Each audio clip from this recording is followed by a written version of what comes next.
Hello, मैं विनाश आपके अपने YouTube चैनल उद्देश्य कॉम्पिटेटिव क्लासेस में आपका स्वागत करता हूं। दोस्तों, आज हम लोग पढ़ने वाले हैं नंबर सिस्टम। नंबर सिस्टम में क्या क्या चीजें होती हैं, सारी चीजों को हम लोग बेसिक से हाई तक हम लोग पढ़ेंगे। सबसे पहले नंबर सिस्टम में हम लोग थियरी इसकी जो होती है उसको हम लोग कवर करेंगे, क्योंकि एग्जाम के पैटर्न के अनुसार आपको बेसिक नॉलेज होना चाहिए। ठीक है, तो आइए देखते हैं number system. Number system basically number system को आप कह सकते हैं, नंबर सिस्टम को आप दो भागों में डिवाइड कर सकते हैं। पहला भाग है आपका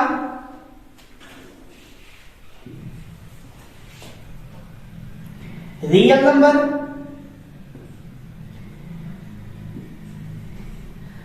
जिसको वास्तविक संख्या कहते हैं हिंदी में, वास्तविक संख्या। और दूसरा है आपका इमेजिनरी नंबर,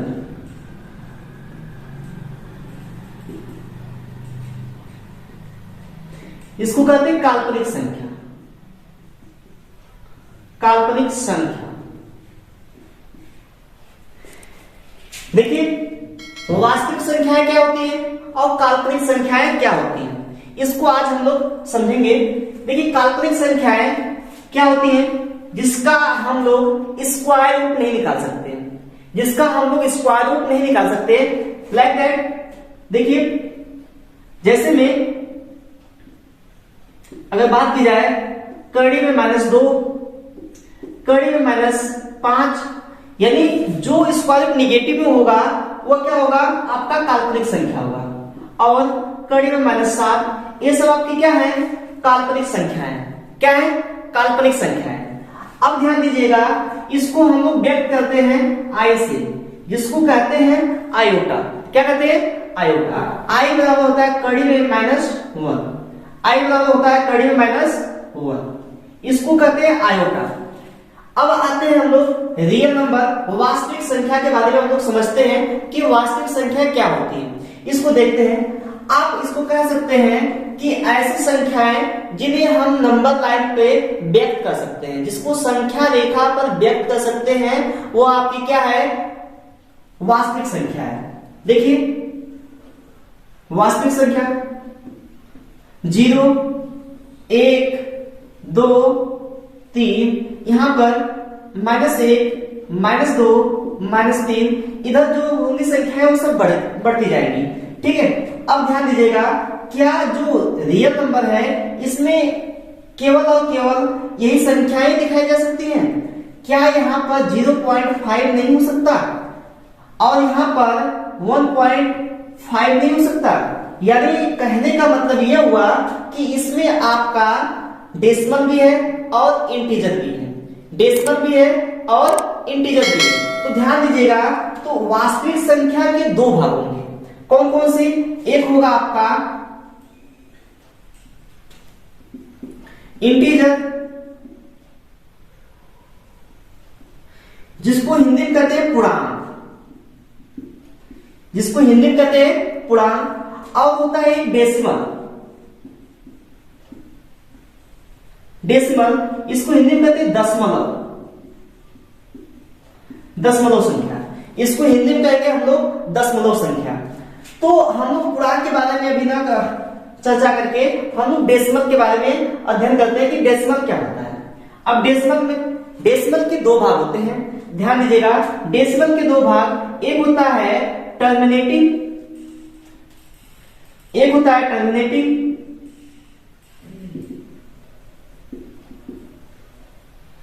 और दूसरा होता है नॉन टर्मिनेटिंग।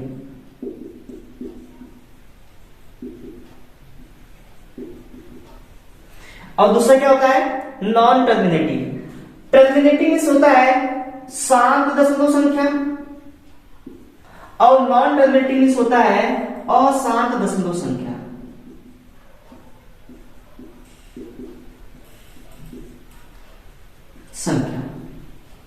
अशांत दशमलव संख्या।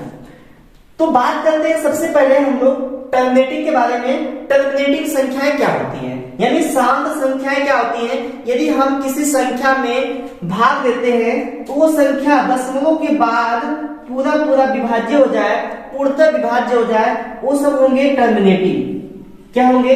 टर्मिनेटिंग। जैसे देखिए 0.35 और 0.78, 0.67, ठीक है, ये सब आपके क्या है? टर्मिनेटिंग है। अब बात करते हैं नॉन टर्मिनेटिंग की। नॉन टर्मिनेटिंग क्या होता है? नॉन टर्मिनेटिंग में जो संख्याएं, ऐसी संख्याएं जो कहीं न कहीं कटे ही ना, जिसकी इसकी होता है अशांत संख्या, जो कहीं न कटे, ये दशमलव के बाद ये चलती जाएंगी। जैसे 0.3333, 0.5656 dot dot dot, 0.101001000 dot dot dot, ये आपकी क्या है? नॉन टर्मिनेटिंग है, अशांत दशमलव संख्या है। कहने का मतलब ये हुआ कि ऐसी संख्याएं जो कहीं विभाज्य ही ना हो, दशमलव के बाद जो कहीं विभाज्य न हो, वे क्या कहलाएंगी? अशांत दशमलव संख्या कहलाएंगी। तो ध्यान दीजिएगा। अब बात आती है, इसमें दो प्रकार के नंबर आपको दिख रहे होंगे। देखिए, एक रिपीटिंग वाला दिख रहा होगा और दूसरा नहीं रिपीट कर रहा होगा। तो इसको दो भागों में विभाजित कर सकते हैं। किसको? नॉन टर्मिनेटिंग को आप दो भागों में विभाजित कर सकते हैं। एक होगा आपका, इसको हम मिटा देते हैं, उसके बाद हल करते हैं। तो ध्यान दीजिएगा, नॉन टर्मिनेटिंग के दो भाग होते हैं।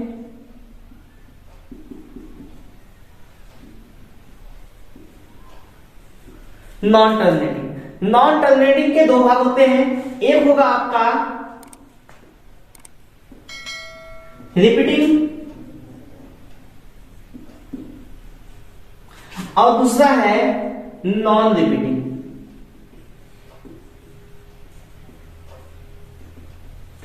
रिपीटिंग को रिकरिंग नंबर भी कहते हैं, रिपीटिंग को रिकरिंग नंबर भी कहते हैं, और नॉन रिपीटिंग के बारे में हम लोग अध्ययन करेंगे। तो चलिए देखते हैं रिपीटिंग संख्याएं क्या होती हैं, इसको हम लोग कैसे पहचानें। तो इसमें होगा क्या कि कोई संख्या होगी, वो उसकी पुनरावृत्ति बार बार होगी। जैसे देख लीजिए 0.3333 डॉट डॉट डॉट, ये आपकी क्या है? रिपीटिंग है। इसको आप इस प्रकार से भी लिख सकते हैं कि 0.3 पर बार, 0.3 पर बार भी लिख सकते हैं। अब बात करते हैं 0.1515, इसको क्या लिखेंगे? तो इसको लिखेंगे, देखिए 1515, इसकी पुनरावृत्ति हो रही है 15, फिर इसके बाद 15 आ गया, तो क्या हो गया? 0.15 पर बार। आप इस प्रकार भी लिख सकते हैं 0.15252। अब देखिए डॉट डॉट डॉट, इसको लिख सकते हैं आप 10 किसकी पुनरावृत्ति हो रही है? 5252। तो देखिए 52 पर क्या हो जाएगा? बार हो जाएगा। तो 1 यहां पे लिखेंगे, यहां पे 1 लिखकर 52 पर बार लगाएंगे। तो रिपीटिंग का मतलब यह होगा कि जिसकी पुनरावृत्ति बार बार होगी वो रिपीटिंग के अंतर्गत आएगा। अब यहाँ पे बात आती है, नाम से ही पता चल रहा है कि नॉन रिपीटिंग क्या है। नॉन रिपीटिंग का मतलब यह हुआ जिसकी पुनरावृत्ति न हो, जिसकी पुनरावृत्ति नहीं होगी वो क्या कहलाएगा? नॉन रिपीटिंग कहलाएगा। अब देखिए इसमें नॉन रिपीटिंग के अंतर्गत क्या क्या होंगे। देखिए जैसे 0.132 डॉट डॉट डॉट, यहाँ पे पहचान में आ रहा है क्या कि यहाँ पे 0.132, इसमें कोई संख्या पुनरावृत्ति कर रही है क्या? नहीं। अब ध्यान दीजिएगा 0.100100001 डॉट डॉट डॉट, ये देखिए आपकी क्या है? नॉन रिपीटिंग नंबर है। कोई संख्या इसमें रिपीट नहीं कर रही है। यहाँ पे 1 जीरो है, यहाँ पे 2 जीरो है, यहाँ पे 3 जीरो है, इसलिए यह संख्याएं नॉन रिपीटिंग के अंतर्गत आएंगी। अब ध्यान दीजिएगा, यहां पर हम लोग इसको लिख सकते हैं। अगर इसको कह दिया जाए P/Q के रूप में लिखने के लिए तो कैसे लिखेंगे? तो इसको P/Q के रूप में लिखने के लिए कहेगा तो यहां पे हो जाएगा क्या? 0.3 पर बार है तो इसको लिख सकते हैं कि 3/9। अब ये कैसे आएगा? इसको हम लोग एक अलग क्लास रहेगी जिसमें इसका जोड़, घटाना, गुणा सारी चीजें हम लोग एक अलग क्लास में सीखेंगे। इसका अलग एक क्लास बनाएंगे हम, उसमें हम लोग सीखेंगे रिकरिंग नंबर यानी रिपीटिंग नंबर के अंतर्गत कैसे संख्याएं होंगी और कैसा व्यवहार करती हैं उसको हम लोग जानेंगे। ठीक है, तो अब ध्यान दीजिएगा, यहां से हम लोग क्या क्या जान गए। एक आपका डेसिमल नंबर जिसमें आपके टर्मिनेटिंग पहला भाग, दूसरा भाग नॉन टर्मिनेटिंग, ये शांत है, ये अशांत है। अब ध्यान दीजिएगा, शांत क्या होती है, जो दशमलव के बाद कहीं ना कहीं पूर्णतः विभाज्य हो जाए, जो दशमलव के बाद कहीं ना कहीं पूर्णतः विभाज्य हो जाए वो क्या होगा, टर्मिनेटिंग नंबर होगा। तो ध्यान दीजिएगा, अब देखिए नॉन टर्मिनेटिंग का मतलब ये हुआ कि जिसमें आपकी वो ऐसी संख्या होंगी जिसकी रिपीटिंग भी होगी और रिपीट भी नहीं करेगा, नॉन रिपीटिंग भी रहेगा। तो इसका कहने का मतलब है कि यह असंख्य तक जाएंगी या इनफाइनाइट तक जाएंगी या अनंत तक जाएंगी। ठीक है, ये भी संख्या अनंत तक जा रही है, ये भी संख्या अनंत तक जा रही है। तो इसमें दोनों में अंतर क्या है कि एक संख्या रिपीट कर रही है, इसीलिए इसको रिपीटिंग के अंतर्गत रखा गया, और जो संख्या रिपीट नहीं कर रही है उसे नॉन रिपीटिंग के अंतर्गत रखा गया। अब ध्यान दीजिएगा, यहां से इन सभी भाग को देखिए, इन सभी भाग को, ये वाला जो पार्ट है, ये पूरा पार्ट को आप लिख सकते हैं P/Q के रूप में। P/Q के रूप में लिख सकते हैं। P/Q के रूप में लिखने का मतलब ये हुआ कि आप एक परिमेय संख्या के रूप में लिख सकते हैं इन सारे भाग को, एक टर्मिनेटिंग, रिपीटिंग और यस। अब ध्यान दीजिएगा, इसको P/Q के रूप में लिख सकते हैं। अब जब ये वाला भाग है जो, इसको P/Q के रूप में नहीं लिख सकते। जिसे P/Q के रूप में नहीं लिखा जा सकता वो सब क्या होगी, अपरिमेय संख्या होगी, और जिसे P/Q के रूप में लिखा जाएगा वो क्या होगी, परिमेय संख्या होगी। ठीक है, तो ध्यान दीजिएगा, हेडिंग डालिएगा आप लोग परिमेय संख्या, हेडिंग डालिएगा परिमेय संख्या। इसको हम लोग इरेज कर देते हैं। लिखेगा परिमेय संख्या के अंतर्गत ऐसी संख्याएं जिन्हें P/Q के रूप में लिख सकते हैं, ऐसी संख्याएं जिन्हें P/Q के रूप में लिख सकते हैं जहां पर Q नॉट इक्वल टू 0 हो, जहां पर Q नॉट इक्वल टू 0 हो उसे परिमेय संख्या कहेंगे, परिमेय संख्या कहेंगे, परिमेय संख्या। परिमेय संख्या को इंग्लिश में कहते हैं rational number, rational number, rational number. अब ध्यान दीजिएगा, रेशनल नंबर को हमने बताया क्या कि ऐसी संख्याएं जो जिसे हम P/Q के रूप में लिख सकते हैं जहां पर Q नॉट इक्वल टू 0 हो, Q नॉट इक्वल टू 0 हो उसे हम क्या कहेंगे, रेशनल नंबर कहेंगे, परिमेय संख्या कहेंगे। तो ध्यान दीजिएगा, यहाँ पर अब बात आती है कि एक 0 क्या है, एक परिमेय संख्या है कि नहीं। तो 0 एक आपकी परिमेय संख्या है। क्यों परिमेय संख्या है, क्योंकि इसके नीचे 1 लिख सकते हैं। क्यों, यहाँ पे बोला है Q का मान क्या होना चाहिए, 0 नहीं होना चाहिए, यानी हर जो होगा 0 नहीं होना चाहिए। तो जिसके नीचे कुछ कोई अंक नहीं होता है उसके नीचे क्या होता है, 1 होता है। ध्यान दीजिएगा, अब यहाँ पर आप 2 भी आपकी परिमेय संख्या है, 3/4 भी आपकी परिमेय संख्या है, 5/6 भी आपकी परिमेय संख्या है, -7/8 भी परिमेय संख्या है, अब 22/7 भी आपकी परिमेय संख्या है। तो ये सब आपकी क्या है, परिमेय संख्या है। अब बात आती है अपरिमेय संख्या की।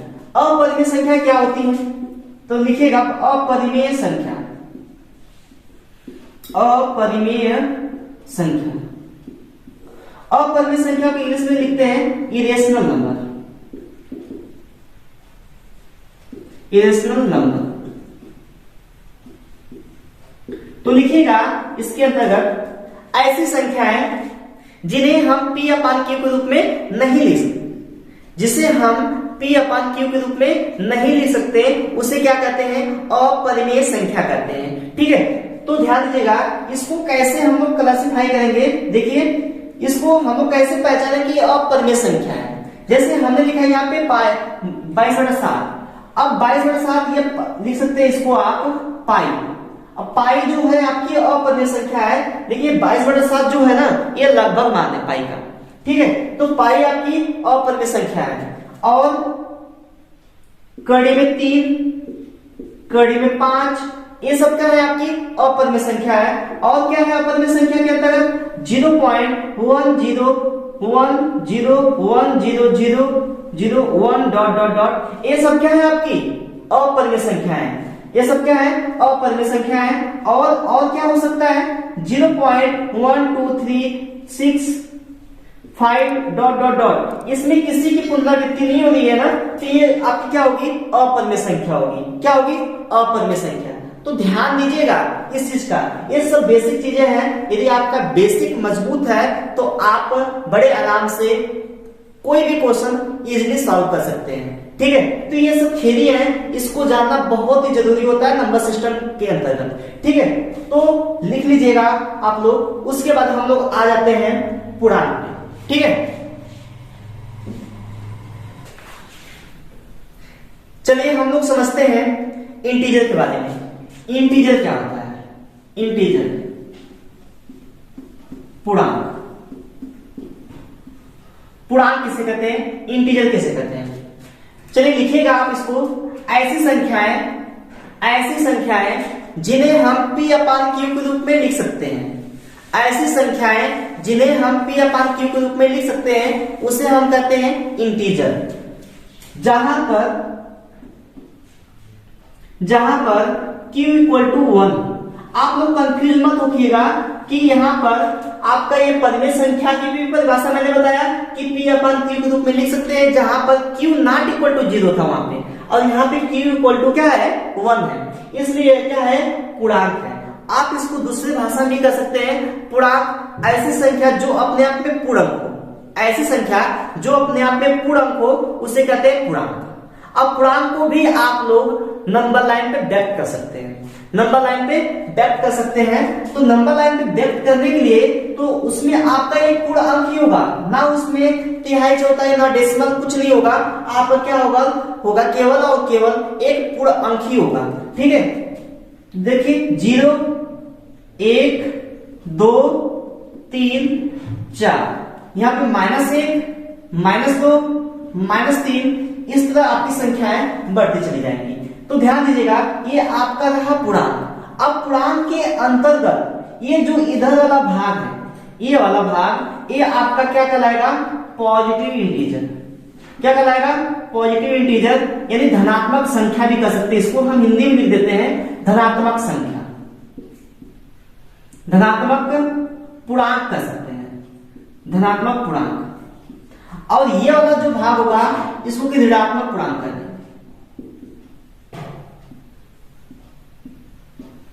और ये क्या है शून्य पूर्णांक है। ये क्या है शून्य पूर्णांक है। अब ध्यान दीजिएगा, अब इसी के माध्यम से हम लोग परिमेय संख्या या प्राकृतिक संख्या और सारी चीजें हम लोग कवर करेंगे इसी के अंतर्गत। तो ध्यान दीजिएगा यहां पर जो यह सब संख्याएं हैं, यहां से 1 से लेकर यहां तक ये बढ़ती हुई जाएगी ना संख्याएं।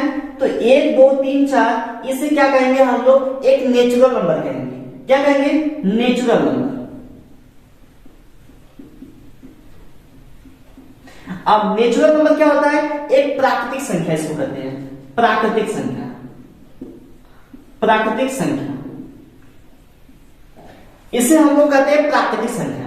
अब प्राकृतिक संख्याएं क्या होती हैं इसको भी जान लेते हैं हम लोग। प्राकृतिक संख्याएं ऐसी संख्याएं जो गिनती में प्रयोग की जाती हैं, या आप यूं कह सकते हैं गिनती में प्रयोग की जाने वाली संख्याएं प्राकृतिक संख्या कहलाती हैं। गिनती में प्रयोग की जाने वाली संख्याएं प्राकृतिक संख्याएं कहलाती हैं। इसको नोट कर लीजिएगा आप लोग। ठीक है, जैसे यहां पर मैंने लिखा ना 1 2 3 4 5 6 डॉट डॉट डॉट, ये अनंत, ये आपकी क्या है सब प्राकृतिक संख्या है। ठीक है, अब इसके बाद आते हैं हम लोग जीरो को जब शामिल कर लिया जाएगा यहां पर, जब जीरो भी शामिल हो जाएगा इसमें, जब जीरो भी शामिल हो जाएगा तो इसको कहते हैं पूर्ण संख्या। क्या कहते हैं पूर्ण संख्या। अब पूर्ण संख्या क्या होती है, जब प्राकृतिक संख्या में जीरो को भी शामिल कर लिया जाता है उसे कहते हैं पूर्ण संख्या। इसको इंग्लिश में कहते हैं होल नंबर। इसको इंग्लिश में कहते हैं होल नंबर। तो जो पूर्ण संख्याएं कहां से स्टार्ट होती है?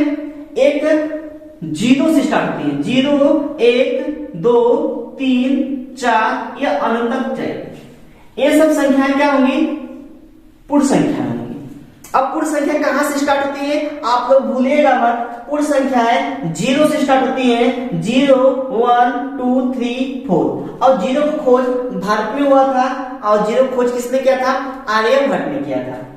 ठीक है, देखिए हम लोगों ने पढ़ा प्राकृतिक संख्या के बारे में, पूर्णांक के बारे में, ठीक है, और एक पूर्ण संख्या के बारे में। अब इसके बाद आते हैं हम लोग सीखते हैं कि इसी के अंतर्गत हम लिख सकते हैं क्या कि आपको इसको दो भागों में विभाजित कर सकते हैं। पुनः आप इसे दो भागों में विभाजित कर सकते हैं। एक इवन नंबर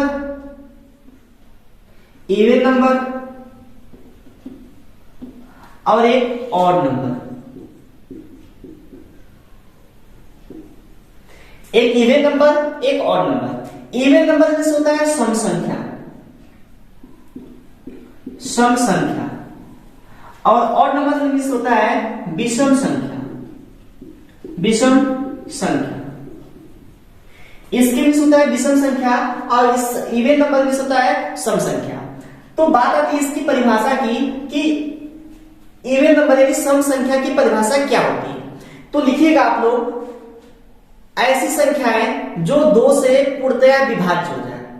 ऐसी संख्याएं जो 2 से पूर्णतया विभाज्य हो जाए उसे इवन नंबर यानी सम संख्या कहते हैं।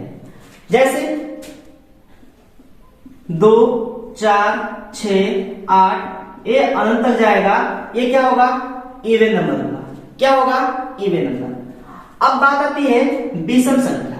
विषम संख्या क्या होती है? ठीक इसी का अपोजिट, यह 2 से विभाज्य होगा और यह 2 से विभाज्य नहीं होगा। इसे क्या कहेंगे? ऑड नंबर कहेंगे। ठीक है, यानी विषम संख्या कहेंगे। तो लिख सकते हैं आप लोग इसकी परिभाषा, ऐसी संख्याएं जो 2 से पूर्णतया विभाज्य न हो। ऐसी संख्याएं जो 2 से पूर्णतया विभाज्य न हो उसे हम लोग कहेंगे ऑड नंबर यानी विषम संख्या। तो इसकी विषम संख्या की एग्जांपल में आप लोग लिख सकते हैं 1 3 5 7 9 डॉट डॉट, ये अनंत तक रहेगा। ये 2 के अंतर पे होती है। ठीक है, ये 2 के अंतराल पे होती है। तो ध्यान दीजिएगा, इसमें महत्वपूर्ण नोट्स हैं, इसको लिखिएगा आप लोग। नोट नंबर 1 लिखिएगा, नोट नंबर 1 लिखिएगा इसमें कि एक इवन और एक इवन से ऐड किया जाएगा तो क्या प्राप्त होगा? एक इवन ही प्राप्त होगा।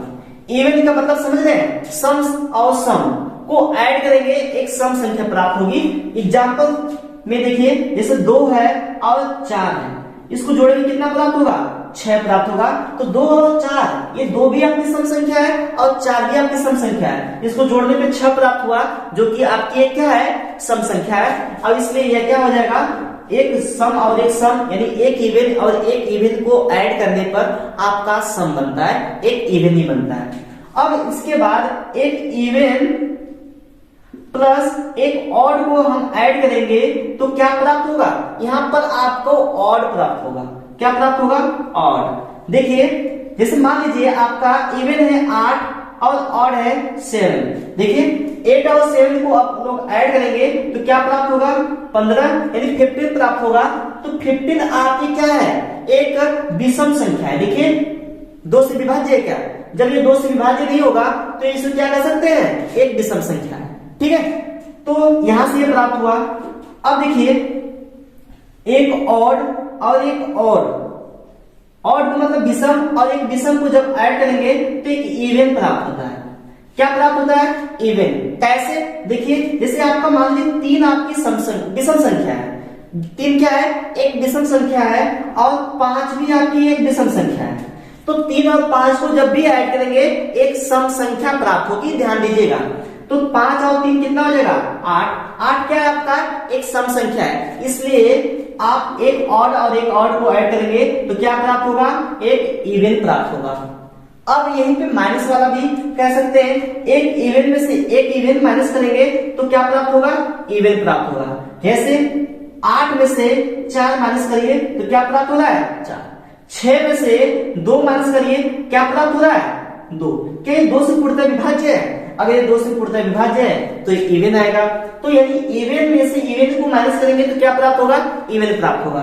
और इवन में से ऑड को माइनस करेंगे तो भी क्या प्राप्त होगा, ऑड प्राप्त होगा। देख लीजिए आप लोग, 7 में से 3 को माइनस करिए, 7 नहीं 7 में से या 8 में से 3 को माइनस करिए, देखिए इवन है ना 8 और क्या है 3, तो क्या प्राप्त होगा, 5 प्राप्त होगा, जो कि आपका ऑड नंबर है। अब यहां पे एक और देख लेते हैं हम लोग, एक इवन में इवन का मल्टीप्लाई करते हैं हम लोग तो एक इवन ही प्राप्त होता है, एक इवन प्राप्त होगा, ठीक है। अब एक इवन का एक ऑड में मल्टीप्लाई करेंगे तो एक इवन प्राप्त होता है, एक इवन प्राप्त होता है, ठीक है। अब एक इवन में सॉरी एक ऑड का मल्टीप्लाई करते हैं तो एक ऑड प्राप्त होगा, यानी एक विषम प्राप्त होगा। जैसे देख लीजिए यहाँ पे 3 है, सॉरी यहाँ पे 4, ये वाला पहला वाला देख लीजिए, 4 गुणे 8 32 आ गया, जो कि आपकी क्या है, एक सम संख्या है। और दूसरा वाला देख लीजिए, एक इवन एक ऑड, तो 3 में आप 4 का मल्टीप्लाई करिए, एक इवन है एक ऑड है, तो यहाँ पे क्या प्राप्त होगा, 4 3 12, 12 आपका क्या है, एक सम संख्या है। और एक ऑड और एक ऑड का मल्टीप्लाई कराइए, हमेशा क्या आएगा, ऑड नंबर ही आएगा। तो ध्यान दीजिएगा यहाँ पर 3 गुणे 7 कितना हो गया, 3 गुणे 7 21 हो गया। ये आपका क्या है, 21 ऑड नंबर है, इसलिए क्या होगा, ऑड नंबर। तो ऑड और ऑड का आप मल्टीप्लाई कराएंगे तो ऑड नंबर आएगा। तो ध्यान दीजिएगा इस बात का, ठीक है। अब हम लोग आगे बढ़ते हैं। क्या आप लोगों ने समझ पाए कि इवन और ऑड के बारे में इसकी क्या क्या प्रॉपर्टी होती है? नोट में आप लोग इसको लिख लीजिए और हो सके तो स्क्रीनशॉट ले लीजिए, ठीक है। फिर उसके बाद हम लोग आगे बढ़ते हैं। आप पूर्णांक के यानी इंटीजर के अंतर्गत इसको भी क्लासिफाई कर सकते हैं कि इंटीजर के अंतर्गत आपका आएगा एक प्राइम नंबर और एक कंपोजिट नंबर।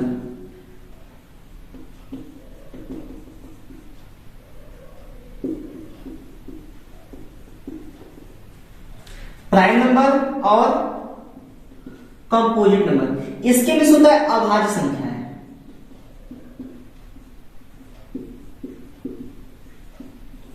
और इसके में होता है भाज्य संख्या।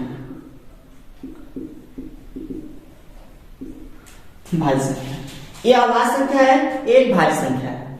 अब ध्यान दीजिएगा इसके अंतर्गत देखिए अभाज्य संख्या क्या होती है, अभाज्य संख्या की परिभाषा क्या होती है, इसको जान लेते हैं। सबसे पहले अभाज्य संख्या क्या होता है। अभाज्य संख्याएं ऐसी संख्याएं जिनके 2 फैक्टर हो। देखिए इसकी 2 परिभाषा हम बताएंगे। पहली परिभाषा ये है कि ऐसी संख्याएं जिसके केवल और केवल 2 फैक्टर हो वो क्या कहलाएगा, अभाज्य संख्या कहलाएगा। और दूसरी परिभाषा यह है ऐसी संख्याएं जो एक से और स्वयं से डिवाइड हो जाए उसे अभाज्य संख्या कहते हैं। आप लोग इसको लिख लीजिएगा। पहला है कि ऐसी संख्याएं जिनके केवल और केवल 2 गुणनखंड हो। एग्जाम में पूछा हुआ है, ये ग्रुप डी के एग्जाम में पूछा था कि अभाज्य संख्या के कितने गुणनखंड होते हैं। उसमें दिया था ऑप्शन 1 2 3, एक भी नहीं। तो इसमें क्या होगा, 2 ऑप्शन जो था वो सही हो जाएगा, ठीक है। अब ध्यान दीजिएगा, अब पूछ देगा कि इसकी दूसरी परिभाषा क्या है। इसकी दूसरी परिभाषा यह है कि ऐसी संख्या जो एक से और स्वयं से, ऐसी संख्या जो एक से और स्वयं से कट जाए या विभाजित हो जाए वे क्या कहलाएगी, अभाज्य संख्या कहलाएगी। तो इसके 2 गुणनखंड होते हैं। जैसे आप लोग लिख सकते हैं, लिखना चाहे तो यहां से दिख रहा है, यहां से हम 1 से 100 तक लिखते हैं। ये सबसे पहले शुरुआत होती है इसकी 2 से, 2 3 5 7 11 13 17 19 23 29, 31, 37, 41 और 43, 47। यहां पर हम लिख लेते हैं 47 के बाद आप आ जाइए 53, 59, 61, 67, 71, 73, 79, 83, 89, 97। अब इसको काउंट करेंगे आप कि कितना होगी। होती तो बहुत सारी है, लेकिन एग्जाम में पूछता है कभी कभी 1 से 100 तक कितनी आवाज संख्याएं हैं। 1 से 100 तक कितनी आवाज संख्याएं हैं, तो यहाँ पे काउंट कर लीजिए। 1 से 100 तक का 25 आवाज संख्याएं हैं। अभी मैं नोट में लिखवाऊंगा, घबराइएगा मत। देखिए 1 2 3 4 5 6 7 8 9 10 11 12 13 14 15 16 17 18 19 20 21 22 23 24 25। ये 25 आवाज संख्याएं हैं। तो आप लोग नोट में लिखिएगा। नोट, ये नोट बहुत महत्वपूर्ण है, इसको आप लोग नोट ही कर लीजिए, ठीक है। नोट लिख में लिखिएगा आप लोग कि 1 से 100 तक, 1 से 100 तक 25 अभाज्य संख्याएं होती है।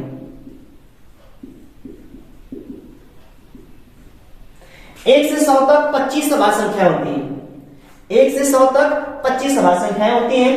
अब दूसरा नोट लिखिएगा 1 से 50 तक, 1 से 50 तक 15 अभाज्य संख्या होती है। कितनी आवाज संख्या होगी? 15। देखिए नोट कर लीजिए, यहां पर काउंट भी कर सकते हैं। यहां पर 1 2 3 4 5 6 7 8 9 10 11 12 13 14 15। यहां से 53 आ जाएगा। और 53 आपका क्या है? 50 के ज्यादा हो गया और 1 से 50 तक ही पूछ रहा है। 1 से 50 तक कितनी आवाज संख्या होगी? 15 होगी। अब बात आती है 50 से 100 तक। 50 से 100 तक, 50 से 100 तक कितनी आवाज संख्या होती है? 10। 50 से 100 तक कितनी आवाज संख्या होती है? 10। 10 आवाज संख्या।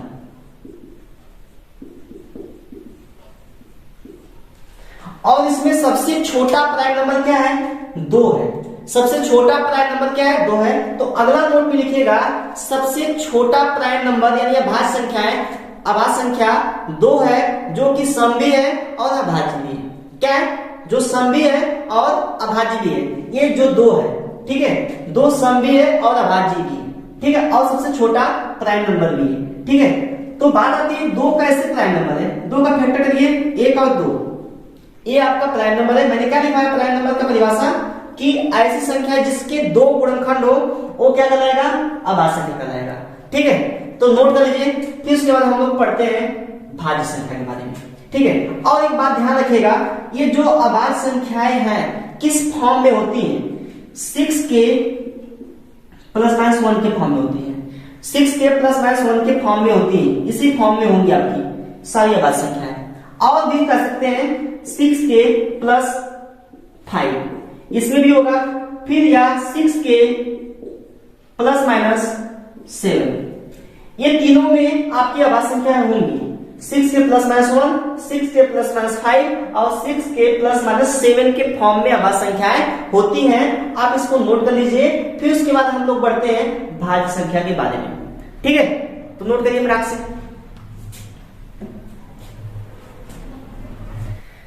चलिए वीडियो को ज्यादा लंबी ना करते हुए हम लोग भाज्य संख्या के बारे में हम लोग कल पढ़ेंगे, ठीक है। और तब तक के लिए धन्यवाद, बाय बाय।